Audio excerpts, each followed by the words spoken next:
Hari-hari ini biar kami terus belajar memberi yang terbaik untuk Tuhan. Apa yang kami punya, waktu kami, hidup kami, apa yang sudah Tuhan taruh di hidup kami, biar itu kami kembalikan, kami persembahkan untuk Tuhan. Hidup yang kudus, bahkan kalau dosa kami mungkin berarti bagi kami, hari ini kami mau serahkan Tuhan hidup kami seluruhnya, agar kami kedapatan berkenan di hadapan Tuhan. Berbicara bagi kami, sampaikan isi hatimu bagi kami. Kami buka hati bagi firman-Mu, Roh Kudus ambil alih ibadah sore hari ini. Karena tanpa kehadiran Roh-Mu, sungguh semuanya tidak berarti Tuhan. Roh Kudus memberikan kami pengertian, bahkan apa yang hamba katakan sungguh-sungguh berasal dari Tuhan. Dalam nama Yesus, yang percaya Tuhan di tengah kita memberkati kita, katakan bersama. Amin. Tepuk tangan buat Tuhan Yesus, saudara. Silakan duduk Bapak Ibu. Shalom. Apa kabarnya hari ini? Luar biasa, dan tema gereja hari-hari ini adalah tentang bagaimana kita bertumbuh bersama ya, dan semua dimulai dari keluarga. Ya, saya percaya iman yang luar biasa itu dimulai dari dalam keluarga. Bahkan Tuhan, ketika Tuhan memanggil bangsa Israel itu keluar dari tanah perbudakan di Mesir dan akan membawa mereka ke tanah perjanjian, Tuhan berulang kali memperingatkan saudara bahwa semua itu dimulai dari dalam keluarga. Di dalam kitab Ulangan pasal yang ke-6, kita buka bersama Ulangan pasal yang ke-6. Ayat yang pertama sampai dengan ayat yang ke-13 ya. Apa yang Tuhan pesankan kepada Musa? Di sana judul perikopnya, kasih kepada Allah adalah perintah yang utama ya, kita lihat. Inilah perintah, yakni ketetapan dan peraturan yang aku ajarkan kepadamu atas perintah Tuhan Allahmu untuk dilakukan di negeri kemana kamu pergi untuk mendudukinya. Kalau ayat ini dikatakan inilah perintah, inilah ketetapan, inilah peraturan, ini penegasan semua loh saudara. Kira-kira ini penting atau tidak? Sangat penting ya. Inilah perintah, yakni ketetapan dan peraturan. Ya, katanya gini, peraturan itu dibuat untuk peraturan dibuat untuk apa? Dilakukan, bukan dilanggar. Ya. Jadi Tuhan tuh kasih aturan, perintah, ketetapan. Ya, kalau Tuhan yang kasih aturan, perintah, ketetapan, kira-kira kalau kita lakukan mendatangkan keuntungan enggak? Sangatlah. Ya, kalau tidak dilakukan mendatangkan kerugian. Kan Tuhan itu yang tahu kan jalan hidup kita, benar apa benar? Cuma memang Tuhan sama manusia beda tipis. Tuhan Maha tahu, manusia kok tahu? Bertobat ya, berarti banyak yang so tahu di sini. Karena Tuhan itu Maha tahu. Apa peraturan dan perintahnya itu? Saudara mau enggak mendengar? Ini penting loh. Kita bersyukur. Walaupun kita enggak ada di zaman Musa dulu, tapi kita bisa membaca aturan Tuhan lewat firman Tuhan. Walaupun kita enggak ada di zaman Yosua, kita bisa tahu apa yang Tuhan bilang sama Yosua, dan kita bisa nuruti, dan hidup kita bisa diberkati. Walaupun kita nggak ada di zamannya Daud, tapi kita bisa membaca apa yang Tuhan sampaikan bagi Daud. Cuma persoalannya kita ini mau nggak? Amin. Semua juga orang di sini tahu bagaimana untuk bisa kurus, ya enggak? Tahu, kita tahu sudah tahu, sangat tahu. Saya dan suami itu tiap pagi nih, sebenarnya kurus itu gampang loh. Iya loh, tapi kok ya susah ya. Sudah tahu, enggak usah makan, berhenti jam 6 sore, olahraga, lakukan itu coba. Ya enggak usah lama-lama, 2 minggu aja pasti turun kok. Ya Pak ya. Tapi sulit enggak? Tadi bilangnya gampang, sekarang sulit. Nah kayak gitu saudara. Ya firman Tuhan tuh berkata gini, aku ini memberikan kamu perintah. Perintah-perintahku itu tidak susah kata Tuhan. Tidak susah kalau mau dilakukan. Semua kembali ke niat kan? niat. Harus ada niat. Nah ini yang Tuhan bilang begini, ayat 2. Supaya apa saudara? Kalau kita melakukan perintah, ketetapan dan aturan Tuhan itu, supaya seumur hidupmu engkau dan anak cucumu takut akan Tuhan Allahmu dan berpegang pada segala ketetapan dan perintahnya yang kusampaikan kepadamu, supaya apa? Lanjut umurmu. Amin. Cuma itu saja yang Tuhan minta loh sebenarnya orang Kristen ini. Kita ini berpegang yuk pada firman Tuhan. Berpegang pada ketetapan Tuhan. Ayat 3, maka dengarlah hai orang Israel, dengarlah hai jemaat GMS. Lakukanlah itu dengan setia. Supaya baik keadaanmu dan supaya kamu menjadi sangat banyak. Seperti yang dijanjikan Tuhan Allah nenek moyangmu kepadamu di suatu negeri yang berlimpah-limpah susu dan Tuhan itu sebenarnya sudah menyediakan semuanya. Kita ini sedang dibawa ke negeri yang berlimpah-limpah berkatnya. Persoalannya, kita mau gak hidup melakukan firman Tuhan? Itu aja saudara. Kalau kita gak mau, ya itu pilihan kita.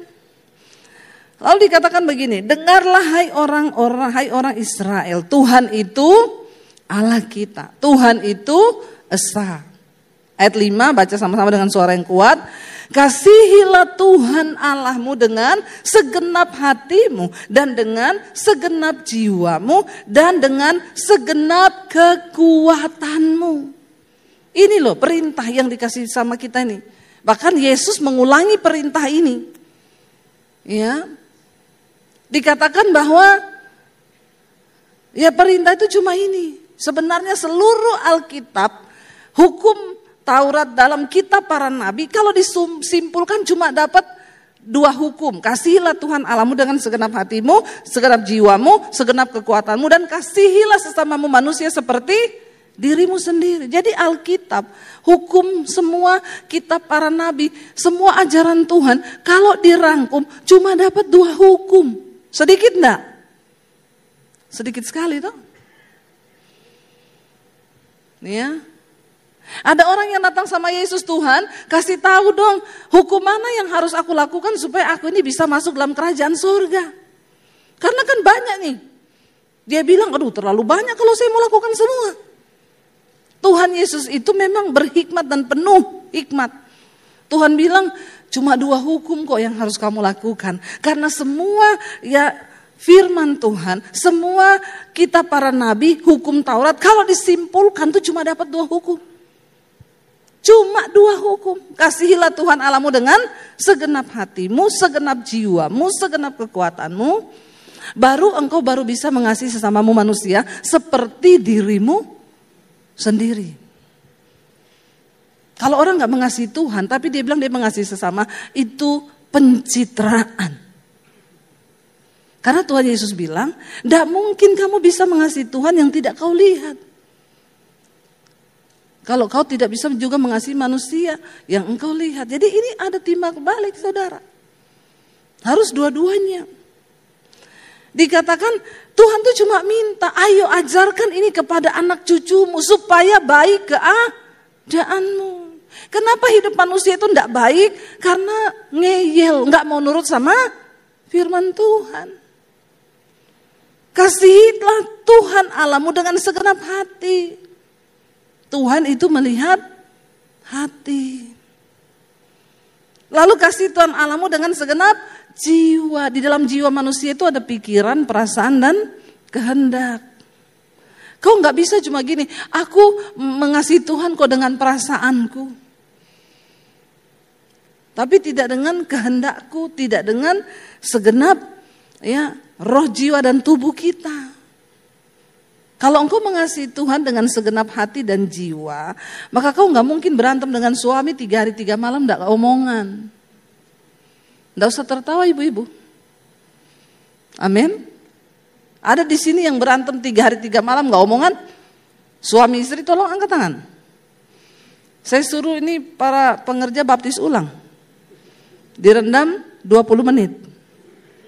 Biar kau buka mata langsung di rumah Bapa di sorga. Lebih baik tubuhmu binasa tapi jiwamu selamat toh. Gak bisa saudara, kau berkata kau mengasihi Tuhan. Tetapi ternyata kau berantem dengan saudaramu lalu kau gak bicara. Itu munafik namanya. Itu bohong. Bagaimana caranya? Ya, kita harus beres dalam mengasihi Tuhan dengan segenap hati, segenap jiwa. Jiwa ini pikiran, perasaan, dan kehendak.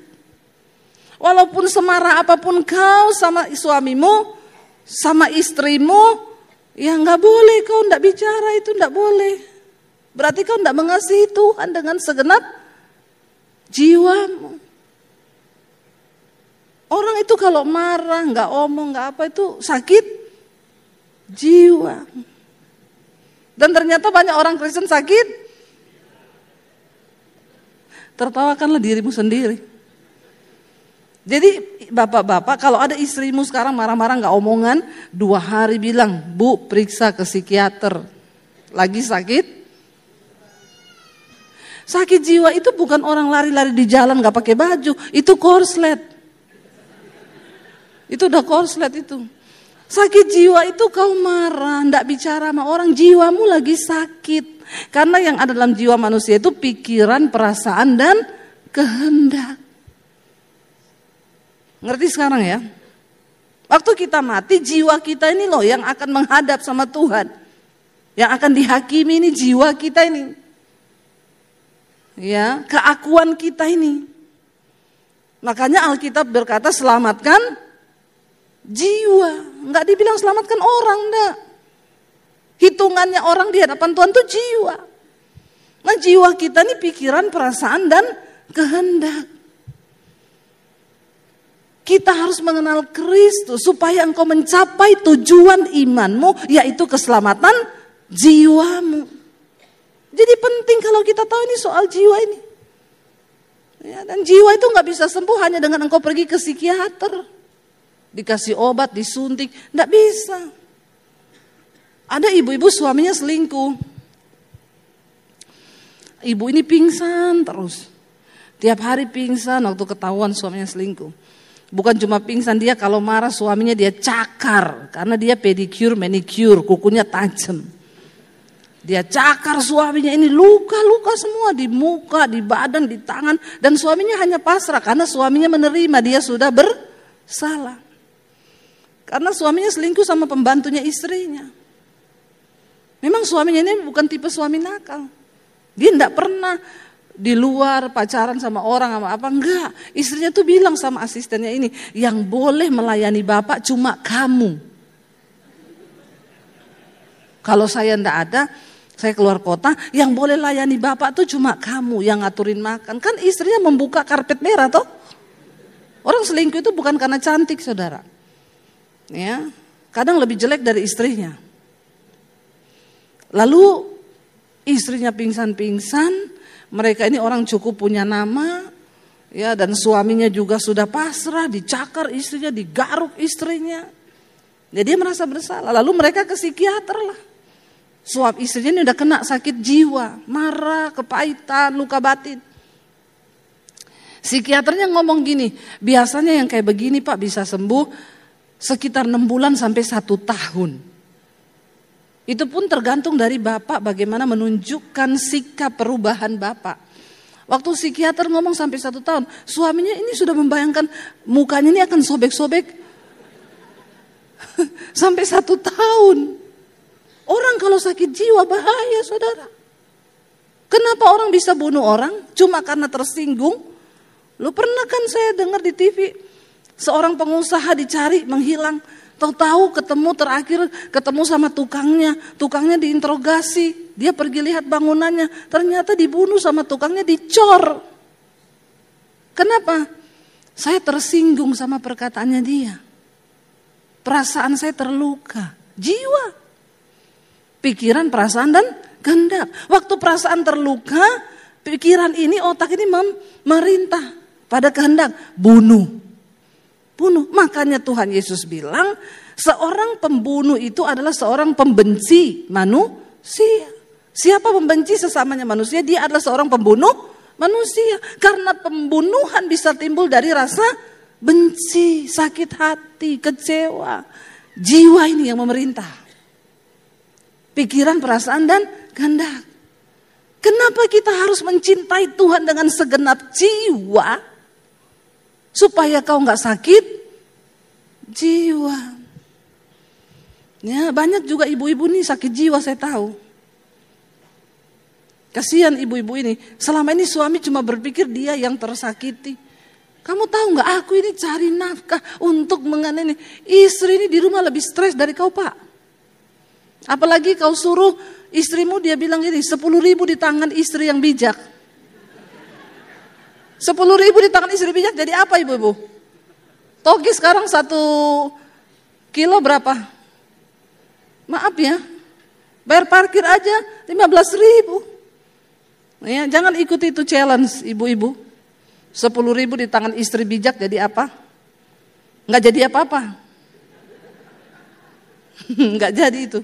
Biar mau disulap nggak jadi apa-apa zaman sekarang. Jangan kau pikir kau yang paling menderita, Pak. Ibu-ibu itu menderita, harus ngurus anak.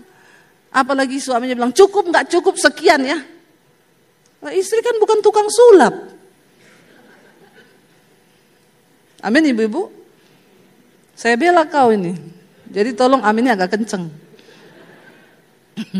Iya kan? Banyak orang terluka hari-hari disakit jiwa, saudara. Jangan main-main tapi dengan jiwa ini. Kenapa Tuhan perintahkan untuk kau kasihi ya Tuhan dengan segenap hati, dengan segenap jiwa. Waktu kau lagi marah sama suamimu, ini jiwamu nih yang bergejolak. Hai jiwaku, kasihilah Tuhan. Waktu jiwamu mengasihi Tuhan, kau gak mungkin lagi marah sama suamimu. Amin. Orang itu harus memerintahkan keakuannya sendiri. Jadi kita harus belajar dengan segenap kekuatanmu. Waktu jiwamu meronta gak mau, kau harus perintahkan pada kekuatanmu. Hei, kasihi Tuhan. Kalau kau mengasihi Tuhan, kau gak boleh marah sama suamimu. Kau gak boleh marah sama anakmu. Kau gak boleh kepahitan sama orang tuamu. Berdamai. Amin. Karena percuma semua yang kita lakukan kalau kita hidup dalam kepahitan. Saya dulu hidup dalam kepahitan, saya sudah hamba Tuhan. Saya menikah dengan suami saya. Saya masih membawa luka batin. Kasihan suami saya, dia pikir dia nikah dengan pendeta. Ternyata pendeta yang sakit jiwa. Benar. Cuma saya ini masih terbuka sama saudara, saya gak mau sembunyiin. Karena banyak pendeta yang pencitraan. Ya, saya dulu sakit jiwa, sudah pelayanan saya. Suami saya bilang, "Say, kamu itu kayaknya ada luka batin." Saya marah, saudara. Saya gonggong dia. Mama. Saya bilang, "Kamu jangan ngajari saya. Saya ini sudah mendoakan orang pelepasan. Saya tahu itu. Kenapa kamu ngajari saya kamu bilang luka batin, saya nggak kepahitan, saya nggak luka batin. Saya ini hamba Tuhan." Pintar saya. Pencitraan. Dan sekarang banyak hamba Tuhan pencitraan. Di sini pahit tapi pelayanan hebat. Tuhan nggak suka begitu, saudara. Sampai apa? Saya menikah dengan suami saya. Suami saya ini orang Solo. Kalau ngomong nyaris tak terdengar. Ya enggak saudara, orang Jawa tuh. Kalau ngomong itu pelan. Nah ketemu saya ini. Ya, kalau ngomong itu teriak-teriak tercampur dengan kepahitan dan luka batin yang saya masih bawa. Saya kepahitan sama papi saya dulu. Saya nggak bisa mengampuni. Dari kecil saya dipukulin sampai saya jadi Kristen, saya diusir dari rumah. Tanpa belas kasihan. Dan saya tidak sadar itu ternyata menjadi luka batin yang akhirnya menggerakkan jiwa saya.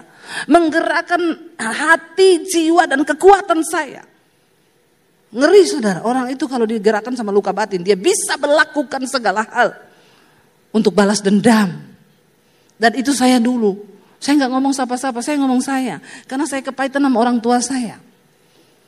Dan saya sudah Kristen loh, jangan bilang, setelah ikut Yesus, gak mungkin lah kita ini terpeleset, gak mungkin kita berdosa. Banyak, cuma belum diakui saja. Nah saya ngakuin ini di hadapan saudara. Saya pelayanan.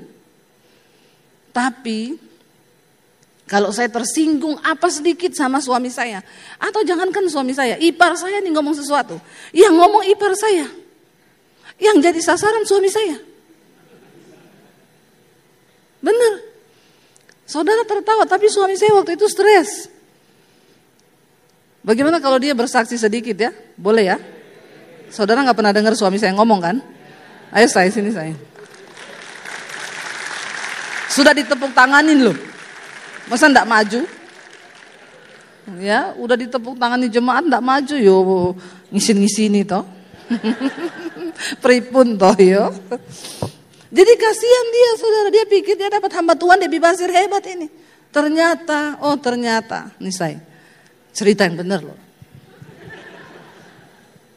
Shalom. Ya, satu tujuan saya waktu menikah, saya singkat aja nanti kesaksiannya. Tujuan saya menikah, waktu itu saya melayani Tuhan dan saya ketemu istri saya sudah pendeta. Dan saya merindukan satu keluarga yang surgawi ada dalam kehidupan saya. Sebab dua hamba Tuhan menikah, otomatis atmosfer surgawi itu ada dalam kehidupan kami. Tapi nyatanya waktu kami menikah, bukan surgawi tapi neraka yang saya hadapin. Jadi saya ingat waktu itu, waktu kita masih punya anak satu, setiap kita selisih paham, istri saya itu marah kalau bilang bon cabe itu level 10. Jadi marahnya sangat tidak terkendali dan saya merasa kaget karena apa? Dia hamba Tuhan. Saya juga hamba Tuhan. Kenapa ini marahnya sampai meledak-meledak? Terus setiap sekali salah paham, dia marah, terus dia pukulkan kepala ke tembok. Dan habis itu dia pasti pergi. Selalu setiap salah paham demikian. Berulang kali demikian, saya waktu itu merenung dan berdoa sama Tuhan. Tuhan, saya ini merindukan sebuah keluarga yang surgawi, tetapi kenapa surgawi itu tidak ada dalam keluarga saya, bahkan neraka. Saya harus tanggung itu terus. Dan saya harus lari kemana saudara?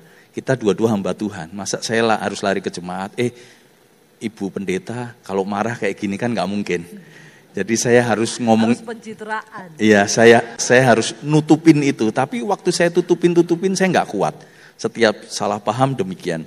Tiba-tiba di satu kesempatan, waktu itu jam 11 malam saya ingat. Tiba-tiba kita mau istirahat, kita salah paham.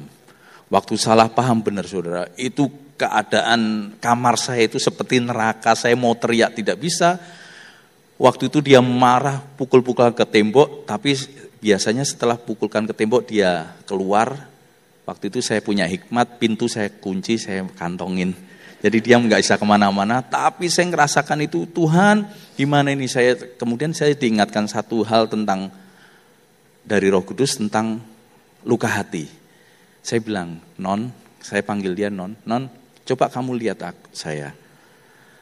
Coba anggap saya ini papamu.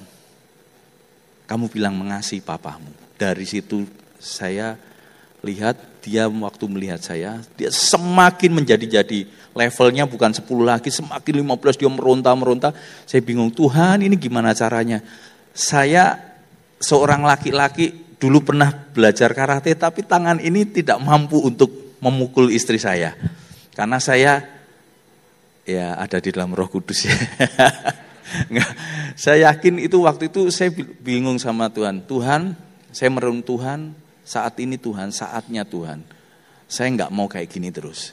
Kemudian saya minta lagi, dia waktu marahnya sudah mulai reda, saya minta tatap saya lagi untuk kamu mengasihi saya, anggap saya saya papimu. Tetap nggak bisa, saya layani dia 4 jam saudara. 4 jam meronta-ronta, nangis meronta terus. Ya, terus kemudian saya bingung, saya berdoa sama Tuhan, tolong saya. Saya nggak mau gini terus. Kemudian saya ingat ada sebuah gitar. Kemudian saya main, saya cuma nyanyi gini. Kasih dari surga memenuhi hati ini. Kasih dari Bapa surgawi. Saya melayani dia saudara 4 jam. Kelepasan terjadi. Dan jam 2, jam 3 pagi itu satu pemulihan yang luar biasa. Akhirnya dia bisa menatap saya dan merangkul saya. Dan dia bilang, papi, aku mengasihimu. Dan ada satu kelepasan yang luar biasa. Dan luka batin yang bertahun-tahun itu boleh terlepaskan. Dan dari situlah saudara, dari detik itu sampai sekarang, dia gak pernah marah lagi. Malah saya kangen marahnya dia. Haleluya. Saudara tersenyum mendengar kesaksian ini. Tapi kami waktu itu mengalaminya berat. Benar suami saya bilang, dia bingung mau konseling sama siapa. Kita nih hamba Tuhan, saya sudah khotbah. Suami saya juga hamba Tuhan. Hidup kita harus dibalut dengan pencitraan. Nanti kalau enggak jemaat bilang apa? Orang nanti ngomong apa kalau rahasia kita terbuka? Tapi Tuhan itu melihat sampai kedalaman hati. Apakah engkau mengasihi Tuhan dengan segenap hati, segenap jiwa, dan segenap kekuatanmu? Kita bisa pakai jas hebat terlihat di mimbar. Kita bisa dipandang orang, wow pendeta hebat. Tapi kau tidak bisa tutupi hatimu dari Tuhan. Kalau ada kekecewaan, luka batin yang masih kau simpan, itu akan menggerakkan kehendakmu karena itu adalah dalam jiwa. Banyak orang saudara menggerakkan sesuatu dan dia bisa melakukan yang luar biasa kelihatannya. Tapi itu didasari dari luka batin. Kekecewaan, kepengen balas dendam. Saya dulu gila, saya tersinggung lah. Wong suami saya ini sabarnya kayak begini. Dia cuma salah ngomong atau ipar saya yang salah ngomong, saya bisa meledak, saya tempeleng muka saya pukulin kepala saya ke tembok. Saya bilang begini, nggak ada orang sayang sama saya. Termasuk kamu. Papi saya aja yang orang tua saya tidak sayang sama saya. Itu gila loh saudara.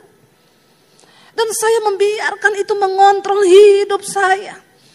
Saya baru punya anak, bayangkan baru 1 minggu keluar rumah sakit baby. Saya marah sama ipar saya tinggalkan rumah, saya matiin handphone. Saya pergi ke rumah teman saya dari pagi sampai malam. Teman saya bilang gini, Deb, kasihan loh suamimu ini pasti bingung nyariin kamu. Biarin, biar dia kapok. Teman saya bilang kan yang salah bukan suamimu. Orang itu kalau sakit jiwa, dia suka lihat orang menderita. Terus orang ngomong apa gitu dia tersinggung. Dia marah padahal itu omongan biasa. Karena di sini luka, ya gampang terluka. Akhirnya teman saya diam-diam telepon suami saya. Dan Debbie di rumahku, datang ke sini jemput. Bayangkan saudara, suami saya itu nggak bersalah. Apalagi ketika anak saya sudah lahir. Itu anak saya saudara saya pukul, saya apa. Tapi ya itulah. Ya Tuhan tidak mau.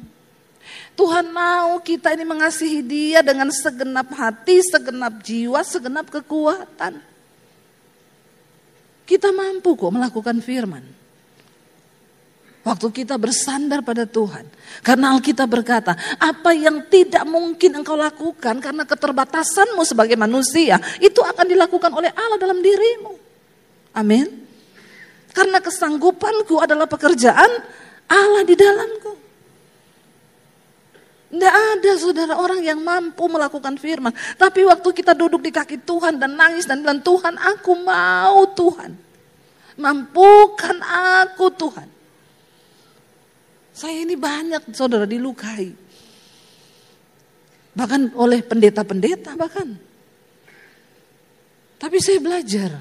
Aku mau mengasihi Tuhan dengan segenap hati. Saya percaya semua hal yang Tuhan izinkan terjadi itu kan untuk membentuk iman kita, mendewasakan iman kita.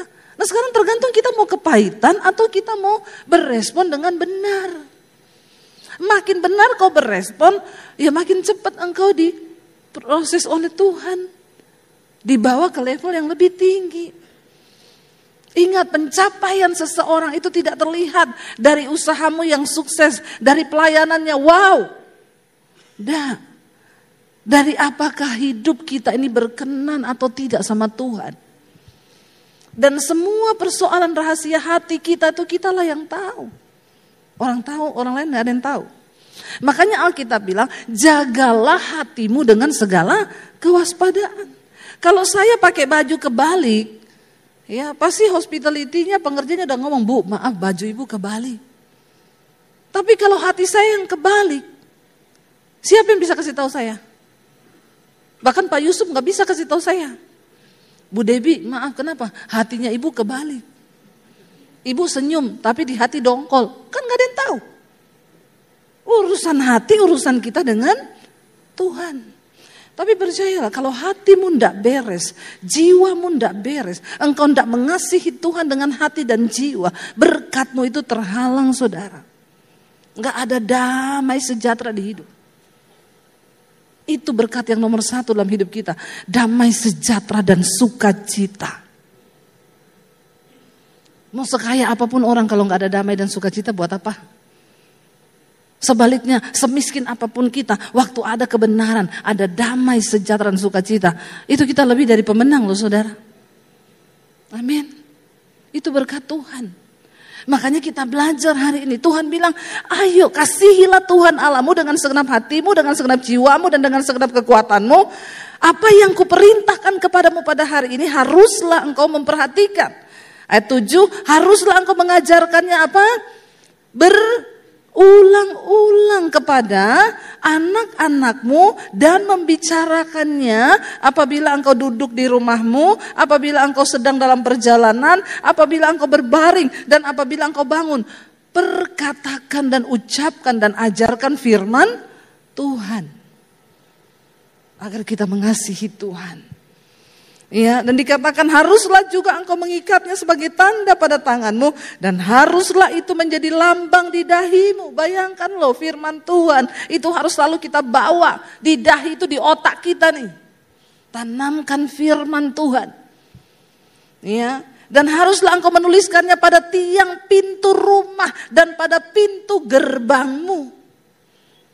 Ya, maka apabila Tuhan Allahmu membawa engkau masuk ke negeri yang dijanjikannya dengan sumpah kepada nenek moyangmu, yakni Abraham, Ishak dan Yakub, untuk memberikannya kepadamu kota-kota yang besar dan baik yang tidak kau dirikan, rumah-rumah penuh berisi berbagai barang yang baik yang tidak kau isi, sumur-sumur tidak kau gali. Tuhan akan melakukan semuanya saudara.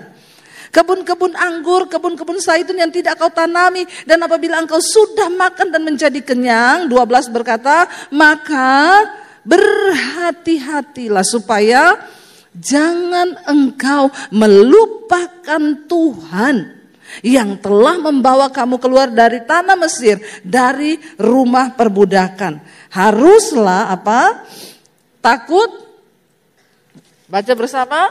Engkau harus takut akan Tuhan Allahmu, kepada Dia haruslah engkau beribadah dan demi namanya haruslah engkau bersumpah. Janganlah kamu mengikuti Allah lain dari antara Allah bangsa-bangsa sekelilingmu, sebab Tuhan Allahmu adalah Allah yang cemburu di tengah-tengahmu, supaya jangan bangkit murka Tuhan Allahmu terhadap engkau sehingga Ia memunahkan engkau dari muka bumi. Saudara, dari awal bangsa Israel sebelum masuk ke tanah perjanjian, yang Tuhan ulang-ulang itu supaya mereka mengasihi Tuhan dengan segenap hati, jiwa, dan kekuatan mereka. Ayo kita mulai itu dari dalam keluarga kita. Tadi pagi saya menyampaikan tentang Yosua. Yosua seorang muda yang dipilih oleh Tuhan. Bahkan ketika dia dipilih dia takut, dia bilang, Tuhan aku ini masih muda. Tuhan bilang jangan takut. Asalkan engkau perkatakan kitab Taurat ini, renungkan itu siang dan malam, dan bertindaklah hati-hati sesuai dengan semua yang tertulis dalamnya, maka perjalananmu akan berhasil dan beruntung. Kembali Tuhan suruh untuk renungkan firman, hidup takut akan Tuhan. Kita tahu Yosua berhasil. Dan tadi pagi saya sampaikan Yosua pasal 24, itu adalah pidato Yosua yang terakhir kepada bangsa Israel setelah mereka berhasil masuk ke tanah perjanjian.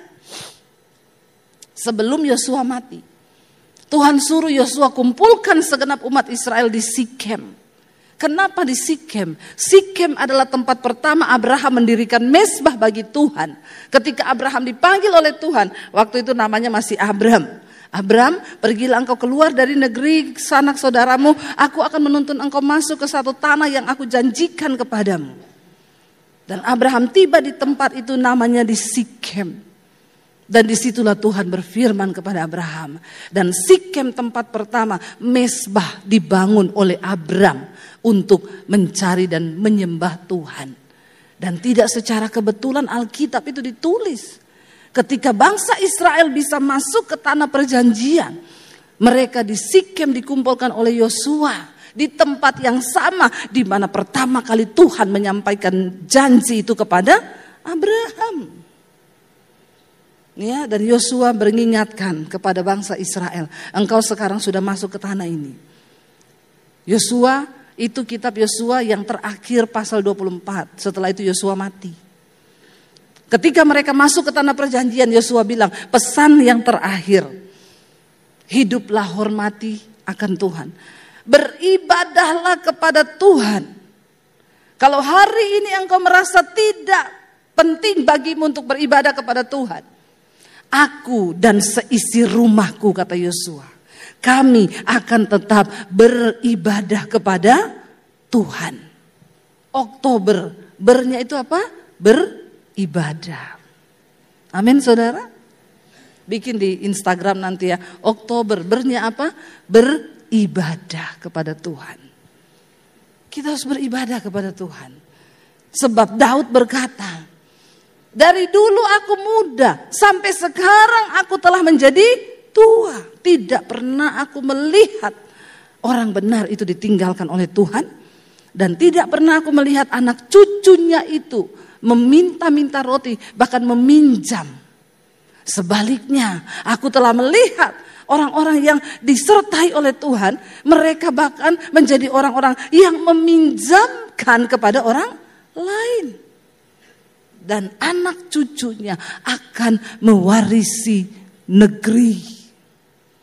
Orang kalau hidup menghormati Tuhan, Tuhan perlebar daerahmu saudara. Anak cucumu akan mewarisi negeri. Tapi orang yang tidak menghormati Tuhan, bahkan apa yang ada padamu diambil saudara. Hati-hati loh. Tadi saya di hospitality sama Pak Heru. Dan Pak Heru banyak cerita bagaimana dia dulu kaya raya ya Pak Yusuf ya. Dan akhirnya dia datang ke sini dalam keadaan dia punya hutang ya ratusan miliar. Pak Yusuf bilang, ayo layani Tuhan. Dia bilang, enggak Pak, saya ini lagi banyak utang. Pak Yusuf bilang katanya, kamu nipu orang, enggak nipu sih, tapi saya bangkrut. Enggak apa-apa kalau bangkrut, yang penting jangan nipu. Ayo melayani Tuhan, besok minggu pakai jas. Dia bilang, saudara, Bu, saya dulu itu kaya, saya sombong, saya angkuh, saya serakah. Kaya, punya uang ratusan miliar. Tapi saya heran waktu itu. Semuanya gagal. Bisnis ini gagal, bisnis itu gagal. Saya bilang, kok bisa ya Pak? Ya itu Tuhan. Tuhan itu kalau mau berurusan dengan seseorang. Hari ini jangan kita begini saudara. Merasa wah di atas angin. Kayaknya semua yang kita buat terbuka jalan. Belum tentu Tuhan yang buka jalan, bisa jadi setan. Bener. Jangan sombong, jangan serakah, jangan angkuh. Kalau Tuhan mau menghabiskan dalam sesaat saja. Karena Alkitab berkata, orang fasik itu berdiri di tempat yang licin. Sekali dia terpeleset jatuh, tidak bisa dipulihkan lagi. Tapi kalau orang mau bertobat, bisa dipulihkan Tuhan. Saya mendengar Pak Heru bercerita tadi. Disitulah Bu akhirnya saya mulai melayani Tuhan. Dalam keadaan terpuruk, saya mulai menyadari. Dulu saya pikir semua yang saya dapat itu karena kebisaan saya. Karena kemampuan saya. Tapi ternyata ketika dihajar Tuhan, jangan tunggu dihajar Tuhan. Saya ini paling marah sama orang yang tidak mau menghormati Tuhan. Maaf kalau engkau datang ibadah tapi kau gak dengar firman, mending kau pulang. Jangan kau sakiti hati Tuhan. Mending kau tidur di rumah daripada kau datang ke gereja, tapi kau sibuk main handphone, kau sibuk ngapa-ngapain, kau tidak memperhatikan firman. Hello, kau pikir Tuhan butuh kau? Kita nih yang butuh Tuhan, bukan Tuhan yang butuh kita. Anak muda dengar baik-baik, kau butuh Tuhan. Karena dunia ini terus berubah. Sekarang semua digantikan oleh AI. Yaitu Hollywood bikin film yang main AI. Artisnya itu AI, punya Instagram. Bahkan dia bisa di-endorse. Sekarang artis-artis juga gak menjamin. Karena sekarang bintang-bintang naik dari AI. Lebih cantik dari manusia. AI lebih pintar dari dokter sekarang. Di Tiongkok itu bangun rumah sakit AI. Apa yang gak bisa digantikan oleh AI? Di luar negeri sekarang pengkhotbah banyak yang sudah AI yang khotbah. Ada yang tanya sama saya, Bu, menurut ibu bagaimana ini? AI khotbah loh Bu, ya setidaknya AI enggak homo. Setidaknya AI enggak selingkuh. Karena kan pendeta selingkuh banyak. Setidaknya AI itu enggak sombong. Setidaknya AI-nya enggak kepahitan, amin. Kan Tuhan bisa pakai apa aja tuh. Soal urapan turun sama kau atau tidak itu bukan karena pendetanya. Karena hatimu terbuka atau tidak sama Tuhan. Karena Tuhan melihat imanmu. Jangan lihat pendetanya, oh ini pendeta bagus, ini tidak bagus. Firman itu berkuasa. Waktu firman itu disampaikan hatimu terbuka, firman itu akan bekerja dalam hatimu.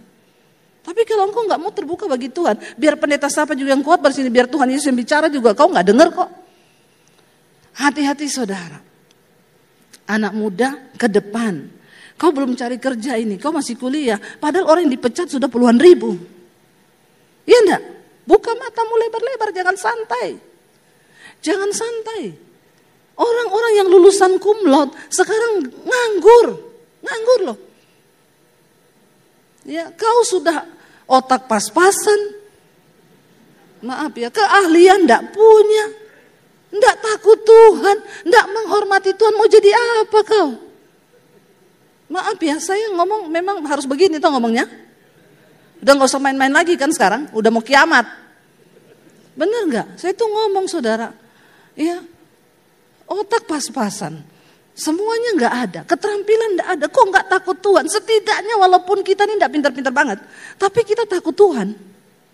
Tuhan tuh bisa pakai orang yang takut akan Tuhan, yang menghormati Tuhan. Tuhan bisa angkat hidupnya dengan cara-cara yang supranatural. Amin. Coba kamu bayangkan nggak bagaimana Tuhan angkat Yusuf jadi Perdana Menteri di Mesir? Untuk seorang bisa jadi Perdana Menteri, dia kan harus melewati tahapan-tahapan. Benar nggak saudara? Tidak mudah loh. Tapi waktu dia takut akan Tuhan, Tuhan angkat Yusuf bagaimana? Lewat penjara. Yang harusnya itu menjadi kutukan bagi manusia. Kok di penjara? Habis sudah karirmu.